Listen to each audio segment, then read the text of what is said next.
Bonjour, c'est Frédéric. Pour Rétropassion, je vais vous parler de la Chevrolet Chevelle, un article rédigé par Maxime Dubreuil.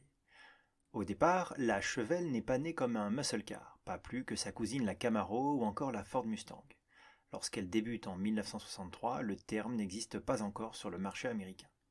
Pour l'heure, la Chevrolet Chevelle est avant tout un gros coupé à usage familial et l'offre en matière de moteur commence avec un Placide 6 cylindres en ligne de 194 cubic inches, soit 3,2 litres, permettant d'aller faire ses courses, d'amener les enfants à l'école ou de se rendre à son travail. Le tout avec un modèle offrant une ligne un peu plus suggestive que celle des classiques berlines médium et full-size Bel Air, Impala et Caprice qui sont proposés par Chevrolet, la division la plus populaire de General Motors, et qui se partage avec son éternel rival Ford le titre de premier des constructeurs américains. Si la mode des muscle cars ne prendra son envol que quelques années plus tard, Chevrolet et la concurrence ont déjà compris que la catégorie des voitures de sport est un marché de plus en plus important et qu'il ne faut donc pas le négliger. C'est pourquoi, dès le début des années 60, plusieurs packs d'options permettent de personnaliser la voiture.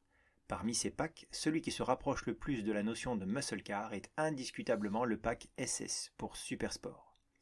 On y retrouve des enjoliveurs de roues spécifiques, des accessoires chromés et dans l'habitacle un levier de vitesse au plancher, une sellerie elle aussi spécifique qui habille deux sièges avant séparés au lieu de la classique banquette que l'on retrouve en général devant comme derrière dans les productions de Détroit.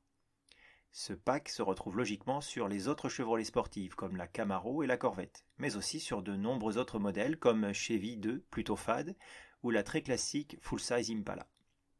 À l'origine, la Chevelle Malibu SS, aussi aguicheuse et performante qu'elle soit, était destinée qu'à être une sorte d'épiphénomène, une variante un peu plus musclée servant de porte-étendard à la Chevelle en général. Elle aurait donc pu rester la seule et ne guère laisser de traces, si le destin ne s'en était pas mêlé.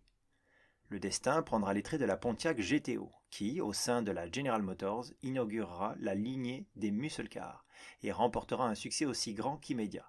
Succès qui ne pouvait laisser indifférents bien longtemps les responsables de Chevrolet.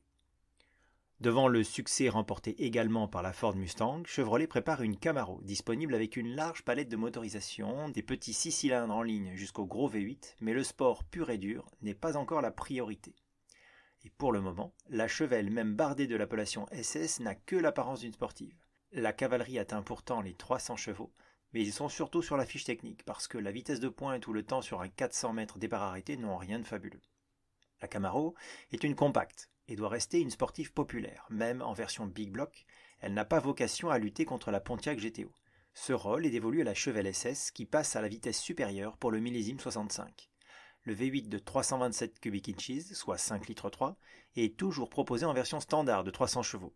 Il est à présent disponible dans une version L79 dont la puissance est portée à 350 chevaux. Aux yeux des dirigeants de Chevrolet, cela reste encore insuffisant et en cours d'année modèle apparaît un nouveau Big Block, le V8 L37, de 396 cubic inches, soit 6 litres 5, fort de 375 chevaux. C'est d'ailleurs l'élément phare du nouveau pack Z16 qui comprend également de nouvelles suspensions revues et renforcées et une boîte de vitesse manuelle Munchie à 4 rapports. Pour mieux souligner son caractère exclusif et son statut de sportive haut de gamme, elle ne sera produite en 1965 qu'en série très limitée, 201 exemplaires seulement en tout et pour tout. Malgré cette production volontairement limitée, l'opération sera largement payante, puisque la Chevelle sera produite sur le millésime 65 à plus de 100 000 exemplaires, la plupart étant motorisés par un V8 4 litres 6 qui ne développe guère plus de 195 chevaux. Des chiffres qui montrent en tout cas que la SS a parfaitement rempli son rôle de locomotive et de porte-drapeau de la gamme Chevelle.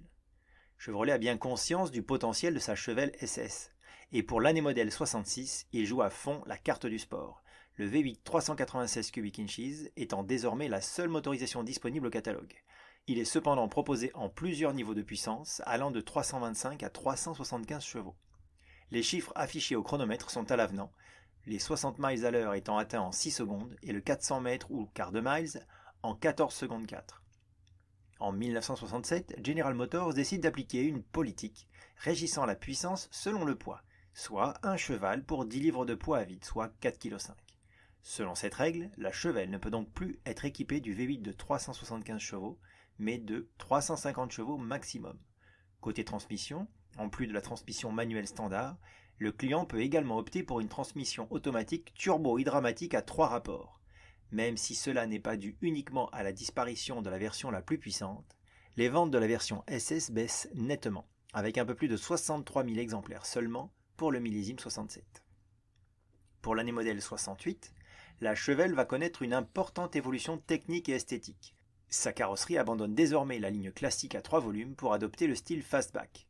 Le châssis évolue avec un empattement sensiblement raccourci au bénéfice de la ligne qui offre une allure plus racée.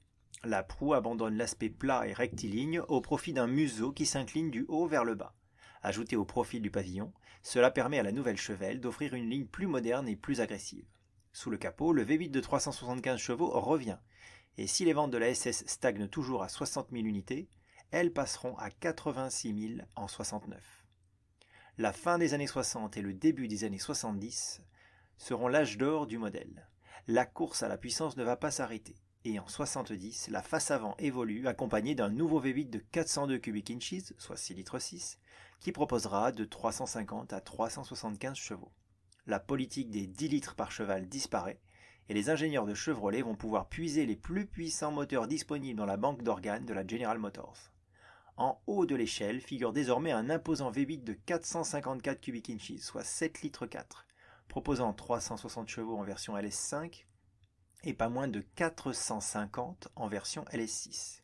Cette cavalerie est canalisée par une boîte manuelle Munchie M22 à 4 rapports, surnommée Rock Crusher, c'est-à-dire broyeur de pierre, ce qui en dit long sur sa robustesse. On peut aussi opter pour une plus classique transmission automatique avec la boîte Hydramatic M40 Turbo. Avec le moteur LS6 et la boîte mécanique, la Chevelle SS est l'une des plus bestiales muscle cars de la production américaine, le quart de miles étant abattu en moins de 14 secondes. En toute logique, le talent nécessaire pour la mener au maximum de ses capacités est à la mesure de ses chiffres, et lorsqu'elle se retrouve aux mains de conducteurs inexpérimentés, l'auto donnera quelques sueurs froides. L'auto n'est pas donnée, elle est vendue à plus de 5 000 $, soit plus du double du prix d'une Camaro de base, sans parler des compagnies d'assurance qui voient dans ces bêtes de course survitaminées de véritables machines à tuer. Ces tarifs pour le moins dissuasifs, ainsi que l'épée de Damoclès des assurances, ne vont pourtant pas empêcher la vente de près de 8 800 exemplaires de la Chevelle SS 454, dont quasiment la moitié équipée du redoutable LS6. En dépit du succès de cette version de pointe, les ventes de la Chevelle fléchissent et seulement 53 500 exemplaires trouvent preneur. Si tout au long du millésime 70, les nuages s'étaient accumulés au-dessus de la Chevelle, en 71, l'orage éclate, avec pour premier coup de tonnerre les primes des compagnies d'assurance qui font un bond en flèche, à la verticale. Elles atteignent même un tiers du prix d'achat pour les versions les plus puissantes. Dans un premier temps, les constructeurs de Détroit pensent avoir trouvé la parade, en affichant désormais la puissance des moteurs en puissance nette et non plus brute, voire sur les versions les plus puissantes, en produisant des moteurs 20 ou 30% plus puissants que ce qui était inscrit au catalogue. Cette poudre aux yeux semble marcher au départ, mais dès l'année suivante, l'écran de fumée s'évaporera presque d'un seul coup. En outre, le gouvernement fédéral va commencer à se préoccuper des émissions polluantes des voitures américaines, et de nouvelles normes anti-pollution vont bientôt être mises en application. Les moteurs vont devoir passer à l'essence sans plomb, et pour la Chevelle, les plus puissants moteurs sont supprimés, ou subissent une perte de puissance, et les chiffres de vente suivent le mouvement. Moins de 20 000 exemplaires seront ainsi produits pour l'année modèle 71. La Chevelle perd de sa superbe et sa face avant devient moins agressive lorsque les 4 phares ronds sont remplacés en 72 par une simple paire de phares, toujours ronds, mais qui donne désormais un aspect beaucoup plus placide. Le climat devient de plus en plus morose. Le V8 LS5 de 454 cubic inches est toujours disponible, mais il ne sort plus que 270 chevaux. Le V8 402 cubic inches ne fournit lui plus que 240 chevaux, et le 350 cubic inches est à la peine avec 175 malheureux chevaux. L'ère des muscle cars appartient bel et bien au passé, et un dernier sursaut poussera toutefois 5300 acheteurs à choisir une Chevelle SS 454. Voilà, cette historique de la Chevrolet Chevelle est terminée. N'oubliez pas de consulter régulièrement Rétropassion pour de nouvelles histoires. À bientôt.